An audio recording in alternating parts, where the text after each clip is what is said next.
Hello students, अभी हमने जो टॉपिक पढ़ा है सद्योजात शिशु परिचर्या, उसके बाद नेक्स्ट टॉपिक है हमारा जात मात्र शिशु परिचर्या। अब हम बात कर लेते हैं जात मात्र शिशु कौन सा होता है। जैसे मैंने आपको पिछली क्लास में बताया था सद्योजात शिशु क्या होता है, उसी तरीके से जात मात्र शिशु। तो पहले जो 4 दिन का बच्चा होगा, 1 से लेकर 4 दिन का जो बच्चा होगा, उसको हम क्या बोलते हैं, जात मात्र शिशु। ठीक है, तो दोनों की डेफिनेशन अलग अलग है। सद्योजात तो तुरंत का बोलेंगे, जात मात्र थोड़े टाइम का हो गया। अलग अलग जगह कहीं वेरिएशन मिलेगा, कई आचार्य 2 से 3 दिन का बोलेंगे, लेकिन 1 से 4 दिन का जो बच्चा होगा उसको आप क्या बोल सकते हो, जात मात्र शिशु बोल सकते हो। तो सद्योजात शिशु की सफाई आदि कर्म करने के बाद जो कर्म किए जाते हैं वो सब किसके अंदर आते हैं, जात मात्र परिचर्या के अंदर आते हैं। इसी तरीके से हमने सद्योजात परिचर्या में क्या पढ़ा था, वहाँ पढ़ा था हमने कि जन्म के बाद और अम्बिलिकल कॉर्ड के कट करने तक का जो प्रोसीजर होता है वो सब किसके अंदर आता है, सद्योजात के अंदर आता है।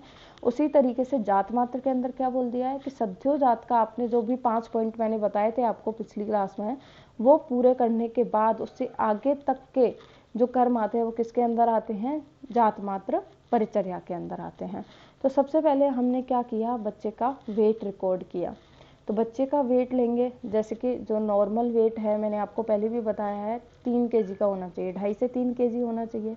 तो हम देखने के लिए कि ये नॉर्मल है, LBW है, वेरी लो बर्थ वेट है, उसको देखने के लिए सबसे पहले हम बच्चे का क्या करेंगे, वेट रिकॉर्ड करेंगे, क्योंकि वेट की अपनी एक अलग इंपॉर्टेंस है, वो आपको पता है। तो उसको हम कैसे लेंगे, इलेक्ट्रॉनिक विंग जो स्केल होगा उससे लेंगे। बच्चे के लिए एक अलग वेट मशीन होती है, उससे हम बच्चे का क्या लेंगे, सबसे पहले वेट रिकॉर्ड करेंगे। फिर उसका हम क्या करेंगे, एग्जामिनेशन करेंगे।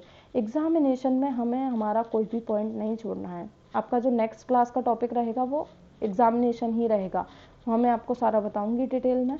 तो एग्जामिनेशन में हमें हेड से लेके टो तक का सब कुछ रिकॉर्ड करना है। रिकॉर्ड का मतलब सारा मेंशन करना है आपको एक रिकॉर्ड शीट पर कि बच्चे के जो हेड है वो प्रॉपर है, यानी कि स्कल की बोन है वो अपनी अपनी जगह सब सही है, सेफेलोहेमेटोमा तो नहीं है, कैपुट सक्सीडेनम तो नहीं है, वो सारी चीज़ आपको इस पर नोट डाउन करनी है।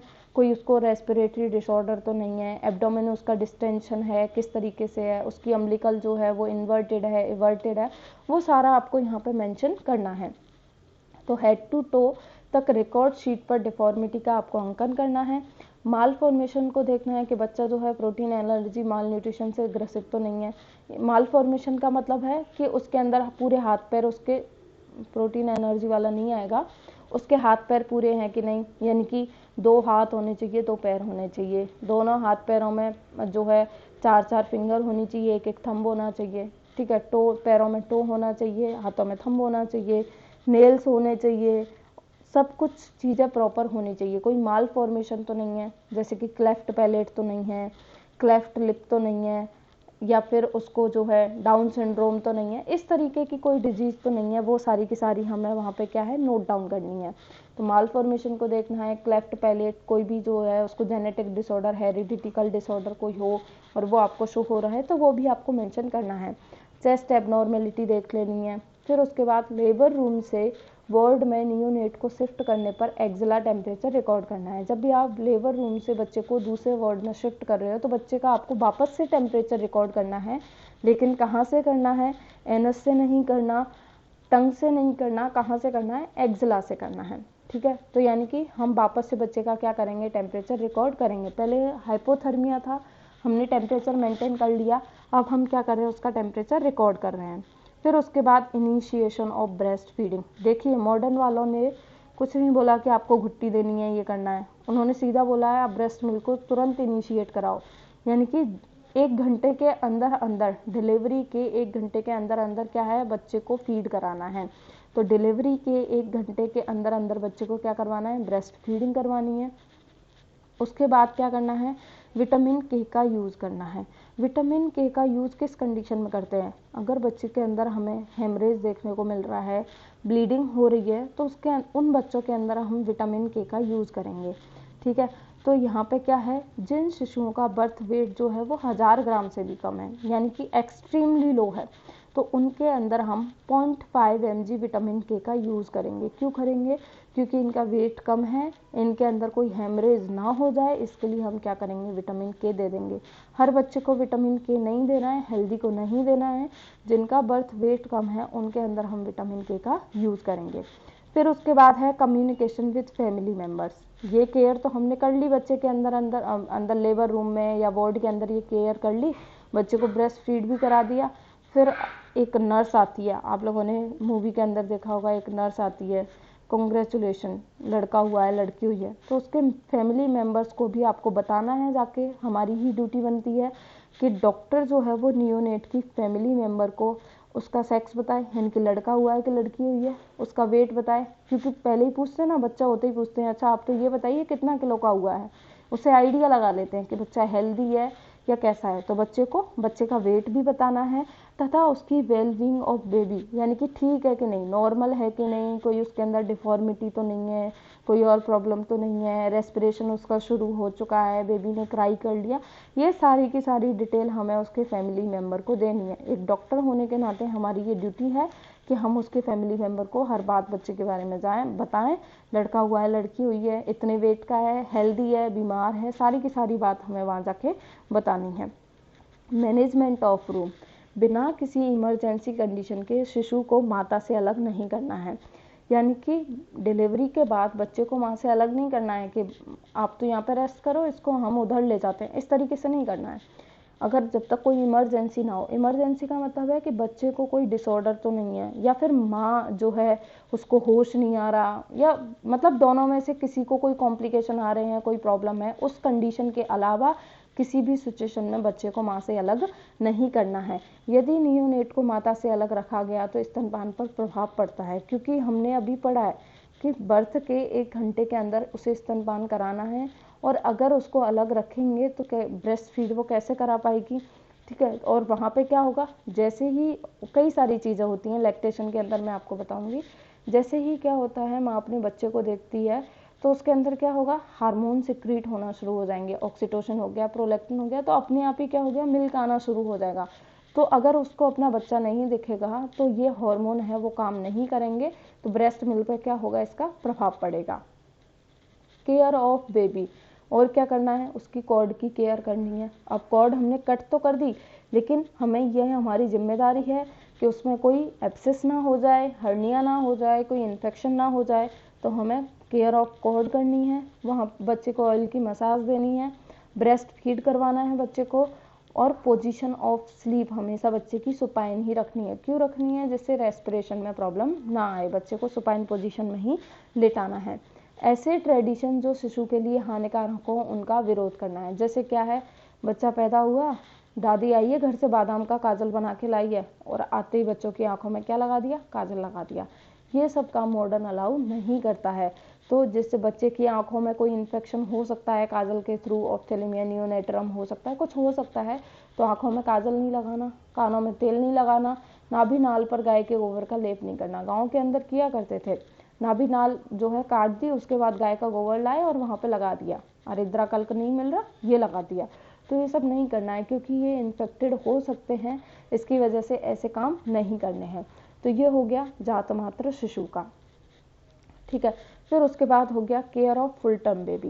Care of full term baby कैसे करेंगे, यानी कि फुल टर्म बेबी का मतलब क्या समझते हो आप लोग, कि 37 से 41 वीक के बीच में बच्चे ने जन्म लिया है, पूरी उसकी जो ग्रोथ है वो यूट्रस के अंदर हो चुकी है, उसके बाद जो बच्चा उत्पन्न हुआ उसको क्या बोलते हैं हम, फुल टर्म चाइल्ड, ठीक है। तो इसकी केयर के लिए क्या बताया है आपको, क्या करना है इसके लिए, physical characteristic of full term baby में सबसे पहले आपको उसकी एंथ्रोपोमेट्रिक जो मेजर्स हैं उनको देखना है कि क्या क्या एंथ्रोपोमेट्री मेजर में क्या क्या आएगा। सबसे पहले हमें उसका वेट लेना है, वेट इतना होना चाहिए 3 kg से, या फिर 2.5 kg टू 4.5 kg, वेरिएबल हो सकता है, लेकिन आइडियल जो वेट होगा वो कितना होगा, 3 kg होगा। उसकी लेंथ लेनी है, जो नॉर्मल चाइल्ड होगा या जो आइडियल लेंथ बताइए बच्चों की वो कितनी होनी चाहिए, 50 सेंटीमीटर, जिसकी ग्रोथ कंप्लीट हुई है उनकी। हेड सरकमफेरेंस लेंगे, पढ़ाऊंगी मैं आगे आपको एग्जामिनेशन के अंदर, तो कितना होना चाहिए, 35 सेंटीमीटर होना चाहिए। चेस्ट सरकमफेरेंस 32 सेंटीमीटर होना चाहिए। तो केयर के अंदर हम क्या कर रहे हैं, केयर के अंदर हम उसके सारे वाइटल्स लेंगे, उसका एंथ्रोपोमेट्रिक एग्जामिनेशन करेंगे कि उसका वेट नॉर्मल है कि नहीं, लेंथ ठीक है कि नहीं, हेड सरकमफेरेंस, चेस्ट सरकमफेरेंस, ये सारा का सारा, यानी कि ये अब डॉक्टर का काम है कि बच्चे के सारे जो मेजर्स हैं वो आपको लेने हैं। फिर उसके वाइटल्स देखेंगे, वाइटल्स में उसकी रेस्पिरेटरी रेट देखेंगे, नॉर्मली कितनी होनी चाहिए, 40 पर मिनट होनी चाहिए। हार्ट रेट जो है उसकी 140 पर मिनट होनी चाहिए, तो ये भी आपको नोट डाउन कर लेनी है। उसकी हार्ट रेट लेनी है, रेस्पिरेटरी रेट लेनी है। हेमेटोलॉजिकल स्टेटस में क्या देखना है कि बच्चे का हीमोग्लोबिन कितना है, उसका हीमोग्लोबिन देखना है, तो बच्चे का हीमोग्लोबिन कितना होना चाहिए, 18 ग्राम पर DL होना चाहिए। ठीक है, तो ये भी हमें लेना है, यानी कि सारा का सारा हम फुल केयर में क्या कर रहे हैं, उसका एग्जामिनेशन कर रहे हैं। फिजिकल एग्जामिनेशन हो गया, लैब एग्जामिनेशन हो गया, सारा का सारा एग्जामिनेशन कर रहे हैं उसका। और क्या कर सकते हैं, पोस्चर जो है बच्चे का देखेंगे, पार्शियली फ्लेक्शन की कंडीशन में होना चाहिए बच्चा। लीवर और स्प्लीन बच्चे के पाल्पेबल होने चाहिए। साइनस जो है वो उसके स्मॉल होने चाहिए। और एक्सटर्नल ऑडिटरी कैनाल, यानी कि जो ईयर कैनाल है उसकी कैसी होनी चाहिए, शॉर्ट होनी चाहिए और स्ट्रेट होनी चाहिए। तो इस तरीके से हम बच्चे का क्या करेंगे, एग्जामिनेशन करेंगे। फिजियोलॉजिकल एग्जामिनेशन के अंदर हम क्या करेंगे, बर्थ के 24 घंटे के अंदर अंदर बच्चे को म्यूकोनियम पास हो जाना चाहिए। और 24 घंटे के अंदर अंदर जो म्यूकोनियम पास होगा वो कैसा होता है, ब्लैक होता है, थिक होता है। फिर उसके बाद 3-4 दिन बाद जो म्यूकोनियम आता है बच्चे को, जो स्टूल पास करता है बच्चा, वो कैसा होता है, ग्रीनिश ब्राउन होता है। अब ग्रीनिश ब्राउन क्यों होता है ये मैं बताऊंगी आपको जब मैं आपको जॉन्डिस पढ़ाऊंगी तब, क्योंकि वहाँ पे क्या होगा, बिलिरुबिन आएगा स्टूल के अंदर, इसीलिए स्टूल का कलर कैसा हो जाएगा, ग्रीनिश हो जाएगा। फिर उसके बाद 3 से 4 दिन बाद जो बर्थ के 3 से 4 दिन बाद बर्थ के बाद यूरिन पास कितनी देर में कर देना चाहिए बच्चे को, 24 घंटे के अंदर कर देना चाहिए। और बॉडी टेम्परेचर उसका मेजर करना है, यानी कि जैसे ही बच्चे की बर्थ होती है तो 1 दिन के अंदर अंदर या 24 घंटे के अंदर अंदर वो स्टूल पास करेगा, वो ब्लैक और थिक होगा। यूरिन भी 24 घंटे के अंदर पास आउट हो जाना चाहिए। अगर नहीं हो रहा है मतलब बच्चे के अंदर कोई प्रॉब्लम है। 3 से 4 दिन बाद जो स्टूल आएगा वो कैसा आएगा, ग्रीनिश आएगा। और आपको बार बार उसका टेम्परेचर तो हमें बार बार उसका रिकॉर्ड करना है। तो यहाँ पे हम क्या कर रहे हैं, केवल उसका एग्जामिनेशन कर रहे हैं। फिजिकल एग्जामिनेशन, जनरल एग्जामिनेशन हो गया, लैब एग्जामिनेशन हो गया, ये सारे एग्जामिनेशन हम बच्चे के यहाँ पे कर रहे हैं। फिर अगर ये तो था फुल टर्म है, तब अगर प्री टर्म है, बच्चा प्री टर्म है यानी कि 37 वीक से पहले ही उसकी बर्थ हो चुकी है, तो हमें क्या करना है, हमें पहले ही पता है कि ये बच्चा अगर प्री टर्म होगा तो इसका बर्थ वेट कैसा रहेगा, लो रहेगा। इसीलिए पहले ही बोल दिया कि इनका बॉडी वेट लो है, इसीलिए इन्हें क्या बोलेंगे, लो बर्थ वेट कहते हैं, क्योंकि ग्रोथ कंप्लीट नहीं हुई है। तो ग्रोथ कंप्लीट नहीं हुई है तो सबसे पहला पॉइंट तो हमारा यही है कि उसका वेट जितना होना चाहिए था उतना नहीं है। तो ये किसके अंदर आएंगे, LBW के अंदर आएंगे। अब इसका मैनेजमेंट कैसे करना है, LBW के अंदर आएंगे तो इनके लिए क्या होगा, रेस्पिरेशन इनका नॉर्मल नहीं होगा। प्री टर्म में रेस्पिरेशन नॉर्मल नहीं होगा तो आपको पॉजिटिव प्रेशर वेंटिलेशन देना है, ये मैं बता चुकी हूँ, वापस नहीं बताऊंगी। पॉजिटिव प्रेशर वेंटिलेशन कर देना है। उसके टेम्परेचर मेंटेन करना है। टेम्परेचर मेंटेन करने के लिए आप कंगारू मेथड का भी यूज़ कर सकते हो। कंगारू मदर केयर क्या होती है, जैसे कंगारू जो होता है वो अपने बच्चे को अपने पास ही रखता है, उसी तरीके से बच्चे को माँ के गले से लगा के रखना है और उसको ऊपर से उड़ा देना है, जिससे क्या होगा, उसका टेम्परेचर मेंटेन हो जाएगा। एंटीबायोटिक का यूज़ करना है, क्योंकि ये बच्चा जो प्री टर्म है ये मोर प्रोन टू इन्फेक्शन होगा, इसमें इन्फेक्शन होने के चांसेस ज़्यादा होंगे, इसलिए एंटीबायोटिक का यूज़ करना है।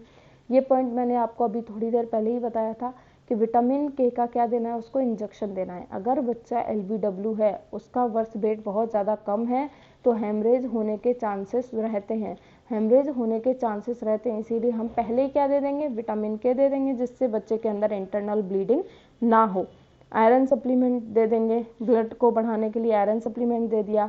हाइजीन पूरी मेजर रखेंगे, क्योंकि जो है इन्फेक्शन नहीं होना चाहिए बच्चे के अंदर और इम्यूनिटी बूस्ट हो और उसको जो है न्यूट्रिशन मिले, इसके लिए हम जल्दी जल्दी उसकी क्या करवाएंगे, ब्रेस्ट फीडिंग करवाएंगे। तो इस तरीके से हमें प्री टर्म बेबी की क्या करनी है, केयर करनी है।